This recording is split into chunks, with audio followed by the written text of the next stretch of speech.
దేశంలో భారీ ఉగ్ర కుట్రను స్క్వాడ్ భగ్నం చేసింది.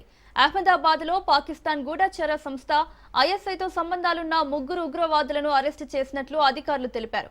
గతేడాది కాలంగా ఈ ఉగ్రవాదుల కార్యకలాపాలను గమనిస్తున్నామని, తాజాగా ఆయుధాలు సరఫరా చేస్తుండగా వారిని పట్టుకున్నట్లు ఏటీఎస్ వెల్లడించింది.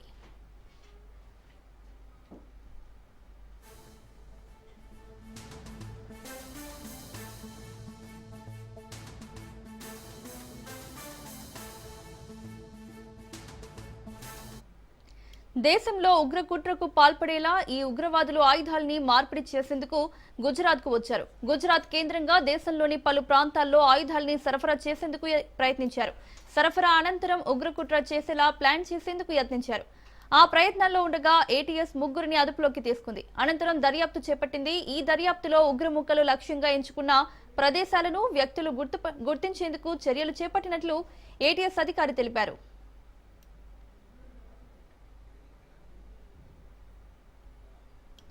ఇదే అంశానికి సంబంధించి మరిన్ని అప్డేట్స్ మా క్రైమ్ బ్యూరో చీఫ్ మధు అందిస్తారు. మధు, వివిధ ప్రాంతాల్లో దాడులకు ప్లాన్ చేసినటువంటి ముగ్గురు టెర్రరిస్టులు ఎవరైతే ఉన్నారో, ముగ్గురు టెర్రరిస్టులనైతే ప్రస్తుతం గుజరాత్ టెర్రరిస్ట్ స్క్వాడ్ అదుపులోకి తీసుకోవడం జరిగింది. అసలు ఎవరు వీరు అని ఆరా తీస్తున్నటువంటి క్రమంలోనే పట్టుబడినటువంటి ముగ్గురిలో ఒకరు హైదరాబాద్ కు చెందినటువంటి రాజేంద్ర నగర్ ప్రాంతానికి సంబంధించినటువంటి వ్యక్తిగా గుర్తించారు. గత కొన్ని రోజుల నుంచి కూడా వీరి మీద నిఘా పెట్టినటువంటి అధికారులు అసలు వీళ్ళ కార్యకలాపాలు ఏంటి అనే దానికి సంబంధించి పూర్తి స్థాయిలో వివరాలన్నీ కూడా ఆరాధించారు. అయితే ఈ నేపథ్యంలోనే అత్యంత తీవ్రమైనటువంటి దాడులకు ప్లాన్ చేస్తున్నటువంటి ఈ ముగ్గురిని కూడా ప్రస్తుతం అదుపులోకి తీసుకొని విచారిస్తున్నారు. వీరు ఏ ఉగ్రవాద సంస్థ తరఫున పనిచేస్తున్నారు అనే దానికి సంబంధించినటువంటి డీటెయిల్స్ కూడా ఆరా తీయడం జరిగింది. ప్రధానంగా కూడా పాకిస్తాన్ కి చెందినటువంటి ఉగ్రవాద సంస్థలు ఏవైతే ఉన్నాయో ఆ ఉగ్రవాద సంస్థలతో లింకులు పెట్టుకున్నటువంటి సయ్యద్ అహ్మద్ మొయిద్, ఇతను రాజేంద్ర నగర్ కు చెందినటువంటి వ్యక్తి. Rajendra Nagar, Hyderabad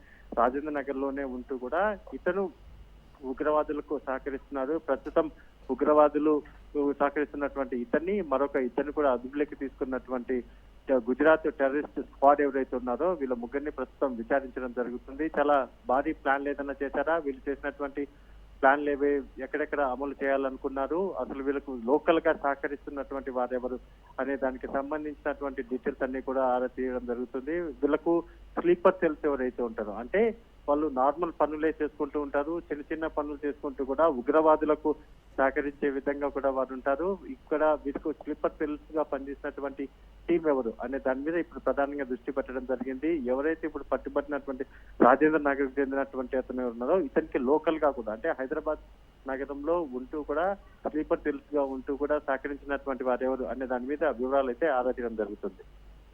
right Madhu, thank you.